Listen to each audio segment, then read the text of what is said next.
I'm Christine Dushanka, and I'm on a journey to lose 150 pounds through a ketogenic lifestyle and spiritual growth. So today, we're going to be making keto flatbread. But not just any keto flatbread, the best keto flatbread to ever pass your lips. You heard me right. So I've adapted this recipe from another recipe, which I will leave the link to the original in the box below. But I gotta tell you, these are so delicious and so versatile, and anybody can enjoy them. You can have them for Taco Tuesday night. You can have them as wraps. Put whatever you want in them and wrap them up and have them as a sandwich. They travel great as well. Also, with your eggs in the morning, you can make them nice and thin and big. You can make them thin and small. You can make them thick and big, thick and small, pillowy, delicious. Ugh! You can put herbs and spices in them if you want to change up the flavor. You can make them your own. They're delicious, and we're going to make them together right now. So let's get into my kitchen, and let's make some delicious, best keto flatbread. Okay, so today we are going to be making very delicious, very low carb keto flatbread. This is my adapted version of a recipe that I will link down below if you want to see the original one, which is a vegan recipe, a vegan keto recipe. But I've adapted it to my own tastes and liking. Yeah, so here we go. The basic ingredients, what I have here is a tablespoon of nutritional yeast, which is optional, but it really gives a good flavor and also adds the B vitamins that we need. We have here a teaspoon of freshly grated pink Himalayan salt. You can use any type of salt that you prefer, but Himalayan or sea salt is best.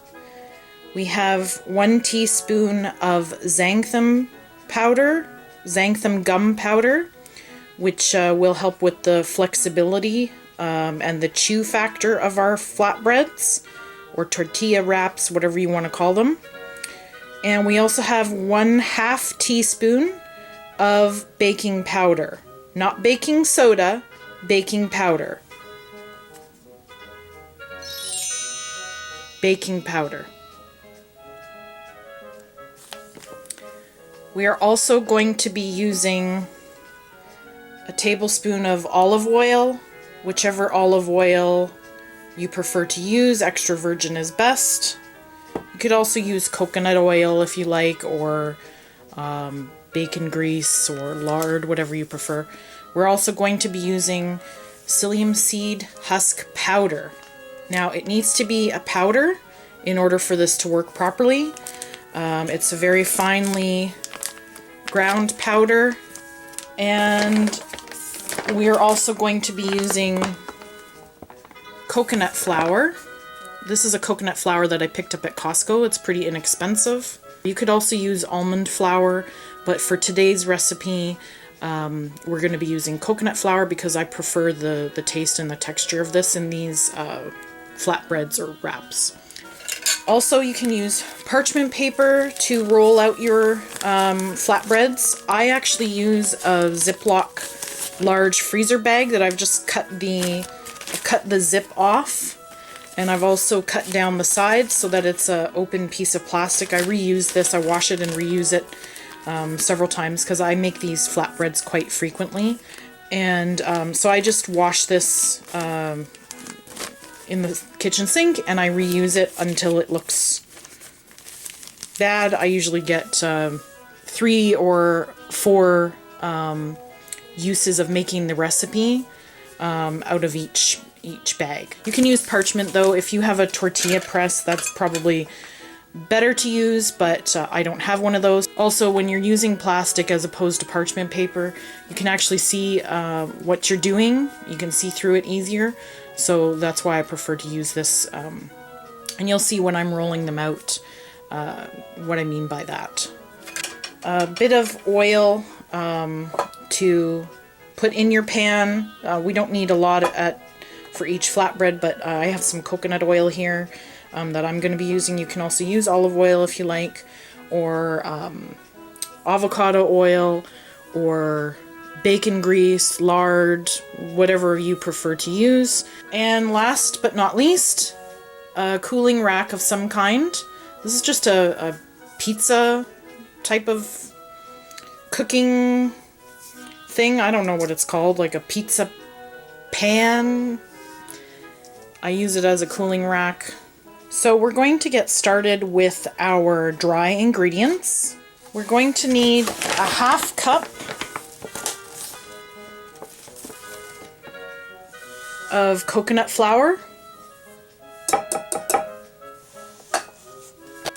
a quarter cup of psyllium seed husk powder. This psyllium seed husk powder that I have is quite dark, so my flatbreads are going to turn out a little more on the darker brown and kind of purplish side. Now we're going to put in our tablespoon of optional nutritional yeast, our teaspoon of salt. Pink Himalayan or sea salt is best, as mentioned before. Our teaspoon of xanthan gum, and our half teaspoon of baking powder. Now I'm just going to mix the dry ingredients together just to get them a little bit more evenly dispersed. You can really see how dark that psyllium seed husk powder is against the white of the coconut flour. So you want to just make sure that it's all mixed thoroughly. Okay? So I'm just going to set this aside and get my water ready. So for the water, we're going to measure out 2 cups of hot water. I have some freshly boiled water from my kettle that I'll be using, but I'm only going to put about, because it's freshly boiled, it's quite hot, I'm going to put about a cup and a half of the freshly boiled water in, and then I'm going to top it up to the 2 cups with just regular tap water, cold tap water. Okay, so we have our 2 cups of hot water. I can put my finger in it. It is a little bit warmer than body temperature, and that's what I want. So into my bowl, just want to make a little bit of a well. Into that well, I'm going to put 1 tablespoon of oil. So like I said before, I'm using extra virgin olive oil, but you can use any type of oil or fat that you prefer. 1 tablespoon.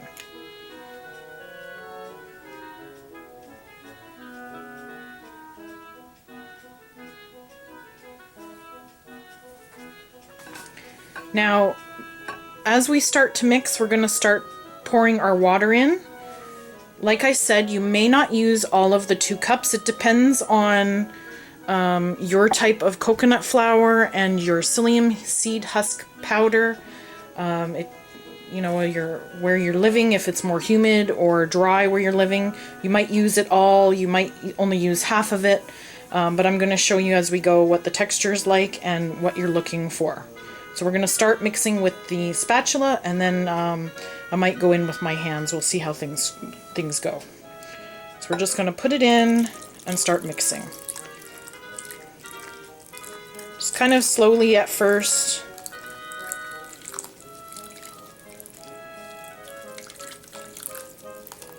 Usually for me, I end up using the whole 2 cups, but like I said, it's going to be different for everybody depending on the ingredients that you're using, brands, and where they've come from, and so on.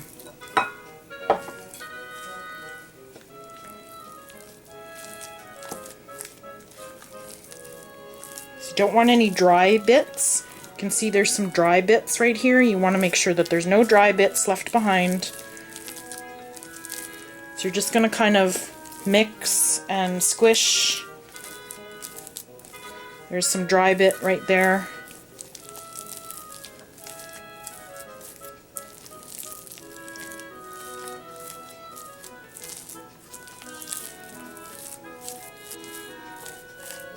You want to make sure that there's no lumps of dry. There was some on the bottom. You can see it's dry there, so I want to mix that in.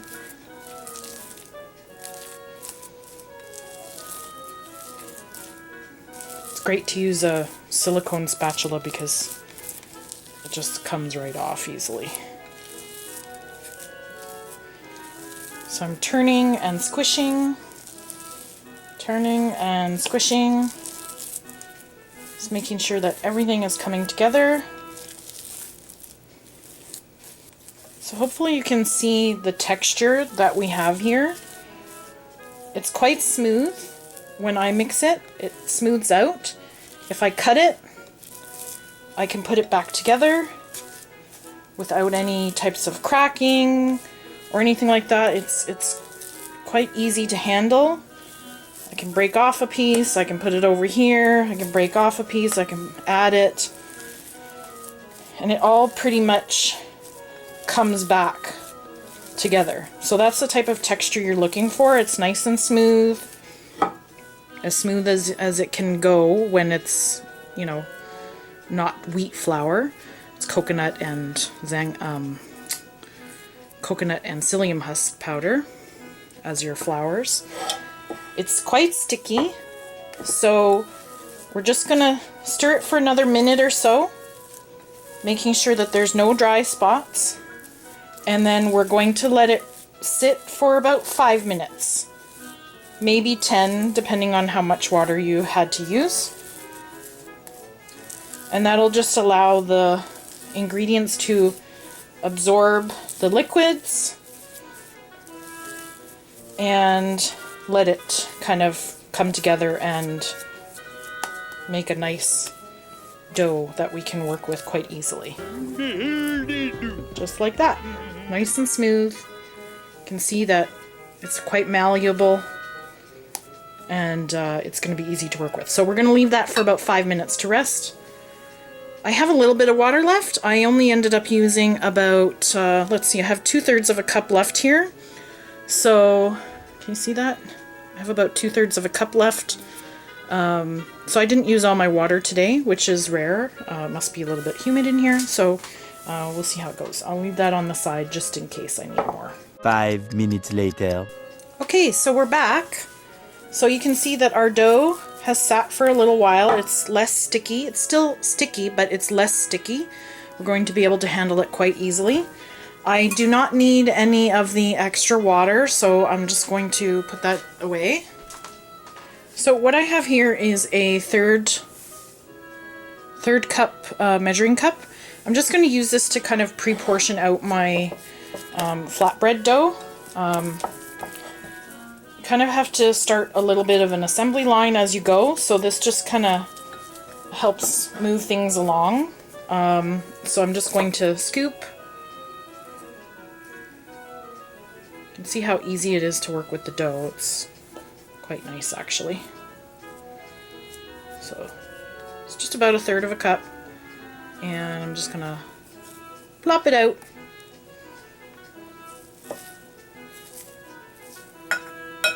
You could weigh this as well if you wanted to be more precise, but that doesn't really matter to me, so this is just the way that I do it.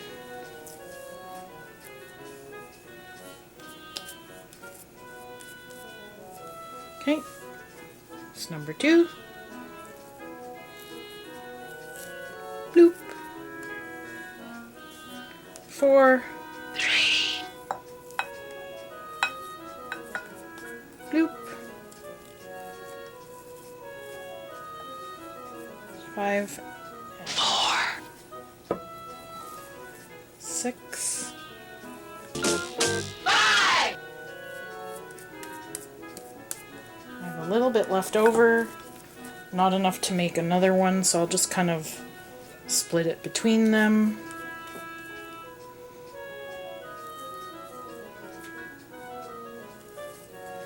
Now I'm just going to kind of roll them a little bit just to make sure that they're together, and it'll be a little bit easier then to flatten them out with the rolling pin. They don't have to be perfect, but just kind of in a rounder shape. like so. You can see you can smooth over cracks if you want, and it's a little bit sticky but not too bad. You don't want to press it yet. We'll be doing that when we're using the rolling pin. Like I said, they don't have to be perfect, but you can see how easy it is just to smooth over any cracks, bring it together.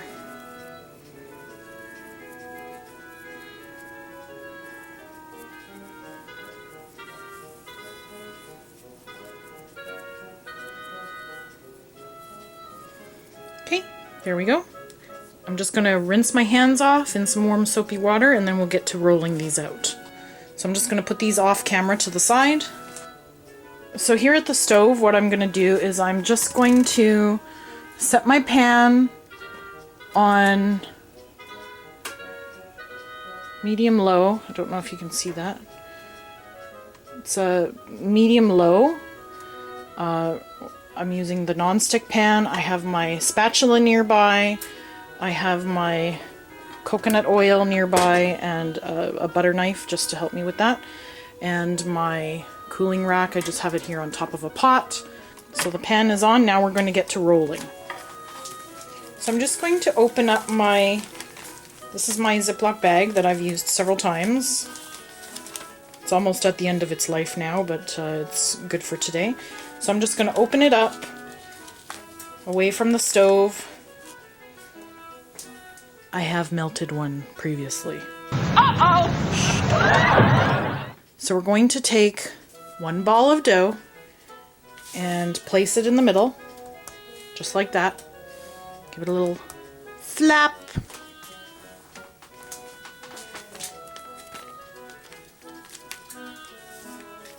Close our bag, and I'm just going to press it out gently so that it's kind of uniform.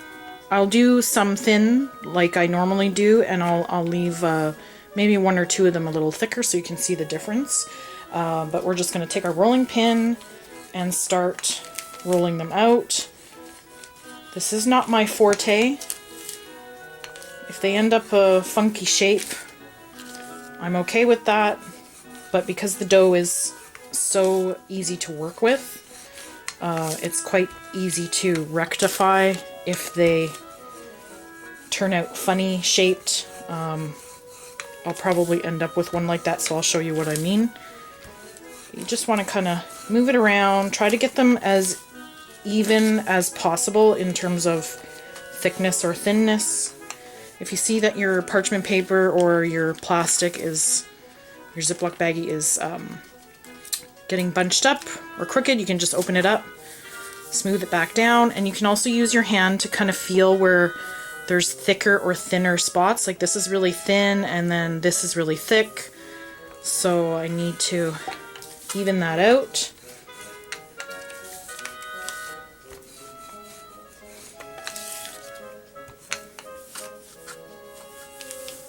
Okay, I'm just going to put the rolling pin aside. I'm going to open this because it was starting to bunch up a bit.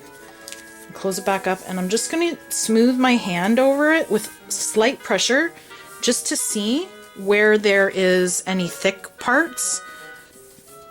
And you can just use your finger or the palm of your hand or even the heel of your hand to smooth it out further and get it into the shape that you want or closer to the shape that you want. And check the thickness. I think I want it a little bit thinner, so I'm going to take my rolling pin again.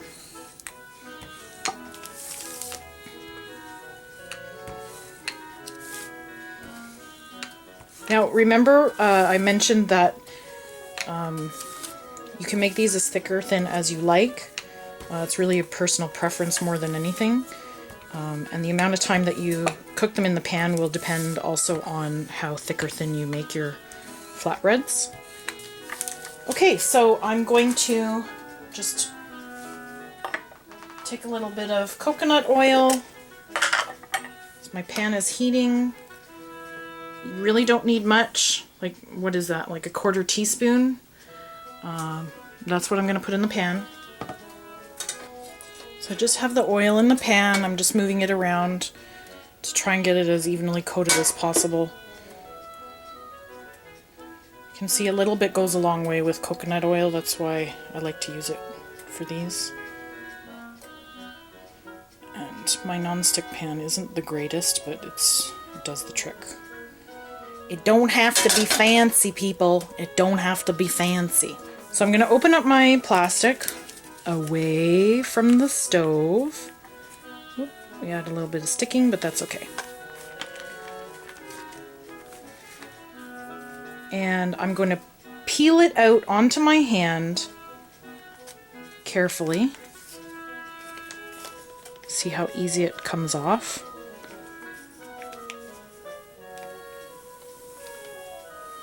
Like so.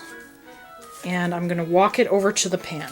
So here at my pan, I'm going to take both of my hands behind the flatbread. I just find that this is easier to get it into the pan. I'm going to go to the back of the pan, place it down carefully. If it tears, that's fine. It doesn't matter. You can kind of patch it back together, or if there's a rumple like right here, being careful not to burn yourself, you can kind of just pat it down and it's fine. So we're going to let that cook for, it usually takes about 2 to 3 minutes on the first side. And once again, that's going to depend on the thickness that you made your flatbread. So we're just going to let that cook. While that one is cooking in the pan, we are going to get started on dough ball number 2. A few minutes later. Our first one is ready to flip. You can see that the sides are kind of curled up a little bit. And it's shrunk slightly in the pan.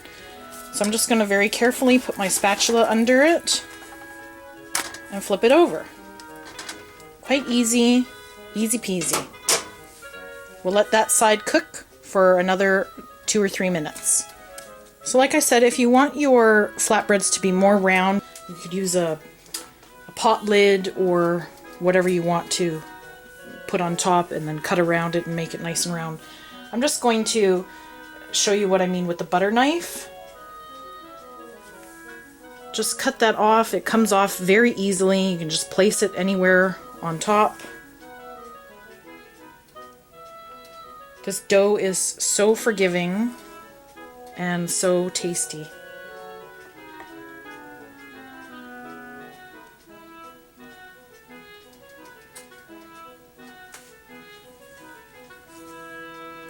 Just put it anywhere. If there's, it looks like it's a little thin up here, so I'll just put that there.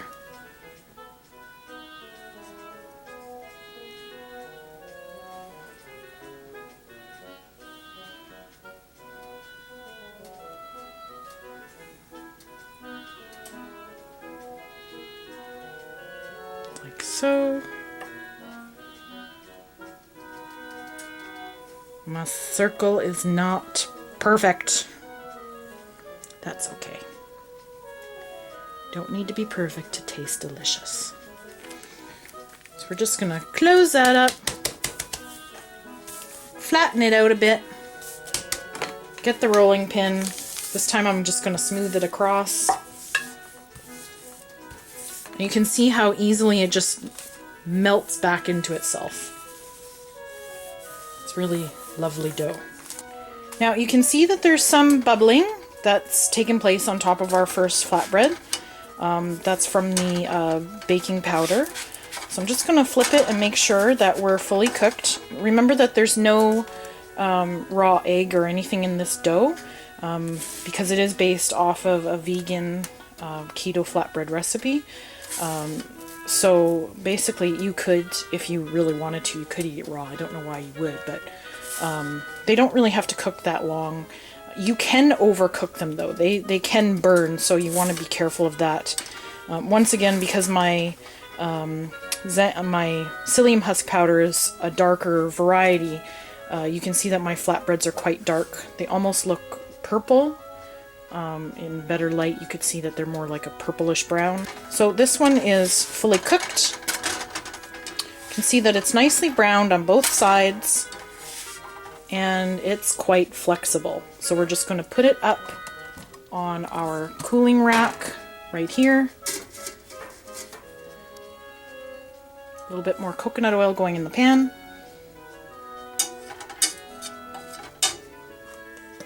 So I've peeled it off using both hands, one behind, and we're going to gently lay it in the pan from the back to the front.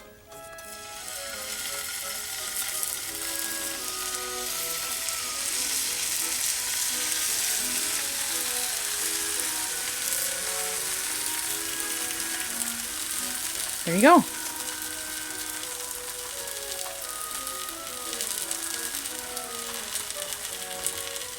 can see it's starting to bubble a little bit. Possibly, I don't know if it's showing up or not, but there's a few bubbles starting and it just makes it more delicious. So I'm going to get started on rolling out the next dough ball. I'll leave you on the pan so you can see how it goes.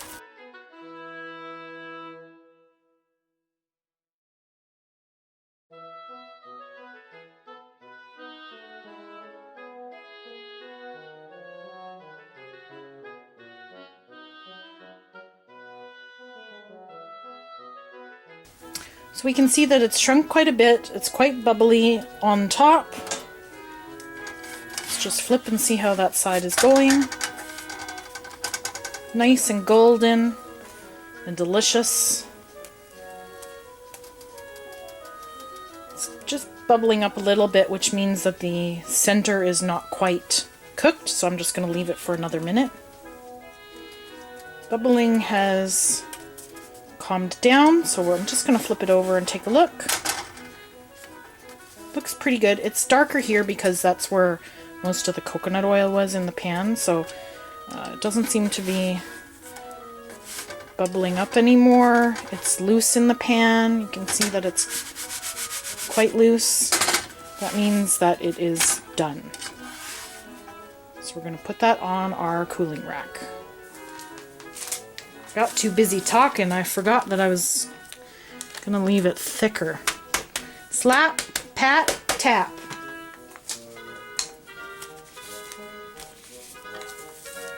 You won't even know. That's the beauty of this dough.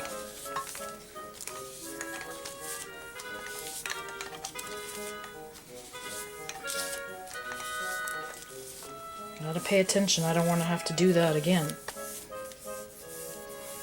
Just smoothing it out so there's no thicker spots. And there we go. Now because this one is thicker, you can just do one-handed into the pan, nice and easy. I'll bring you with me.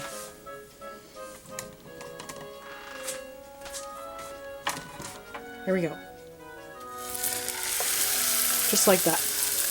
This one will probably puff up quite a bit more. Listen to that sizzle. Delicious! So this is our first thick one, which is flatbread number 4 out of our batch. I'm just going to show you. It's not quite ready to flip yet because this is a little bit thicker. It does need an extra minute.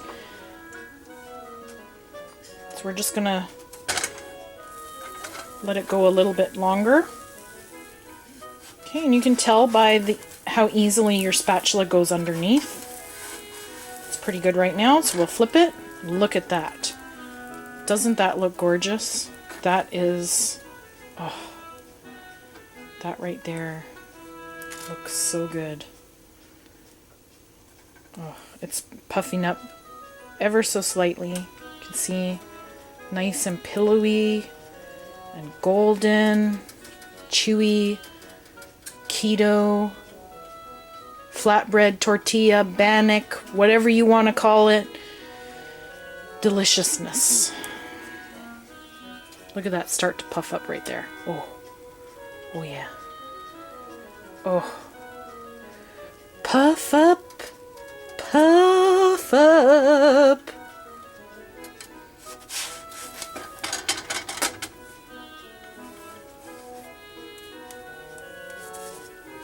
So now it has a nice even light golden brown.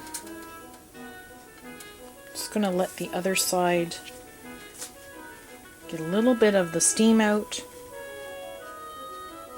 You can see it's puffing up as well. One thing I didn't mention is that I do flip them back and forth, as you've seen me do, from the first fry side to the second and back to the first.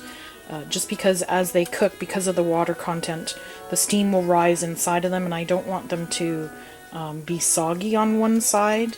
So I put it back to the first fry side just to make sure that it dries it a bit. It doesn't make it dry out, but it just ensures that there's not extra moisture content on one side. Look at that. Oh, so delicious. When I take this off the heat, it will deflate a little bit because there's no gluten in this, but it's still a nice thick flatbread with an excellent chew and lots of great flavor. Can you see that? Can you see that pillowiness? Oh, look at that. Oh my goodness. Let's just take a look. Okay, flipped and not puffing, so that means we're done. Onto the cooling rack. Okay, so let's go in for the taste test.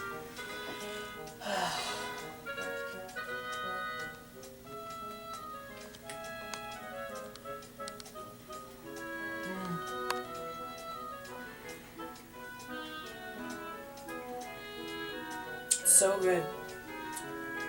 Soft, chewy.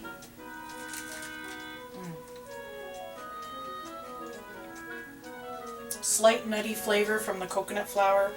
You really got to try making these. They're going to change your life. You will not have to buy keto, low carb flatbreads from anybody anymore if you make these. Thumbs up. So, what'd you think? Pretty darn delicious, right? And so simple too. So, I want to know, are you going to make these? Are you going to change them up? What's your favorite thing about this recipe? So if you like this video, consider subscribing. Give me a thumbs up. Share this video. Of course, turn on your notifications so you never miss an upload. And follow me on Instagram at Christine Dushanka. And of course, don't forget to give yourself license to keto. Thanks for watching, and I'll see you again soon. Bye for now. Mwah.